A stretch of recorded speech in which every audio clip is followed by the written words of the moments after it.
On avait laissé avant les vacances Jean-Marc Ayrault au zénith de sa popularité. Nommé à Matignon, l'ancien maire de Nantes était devenu en quelques jours le Premier ministre le plus populaire de la Ve République, plus populaire même que François Hollande. Mais l'aéromania aura été de courte durée.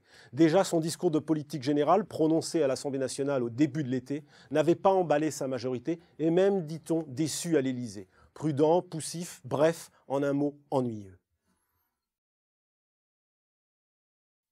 Au retour des vacances, changement de ton et changement de regard sur ce Premier ministre. Le voilà raillé par la presse sur ses longues vacances, son manque d'autorité. Mais surtout contesté par certains de ses ministres en embuscade qui briguent déjà sa succession. En tête, bien sûr, Manuel Valls, l'omniprésent et médiatique ministre de l'Intérieur. Vincent Peillon, ensuite, qui imprime un style plein de rigueur à l'éducation nationale, mais aussi Pierre Moscovici, Marisol Touraine, Michel Sapin, le copain de François Hollande, et bien sûr Martine Aubry, qui rêve de revanche. Bien sûr, la question de la succession de Jean-Marc Ayrault n'est pas ouverte, mais son démarrage déçoit. Ses prises de parole dans les médias n'impriment pas. La vérité, c'est que ce Premier ministre est encore en rodage.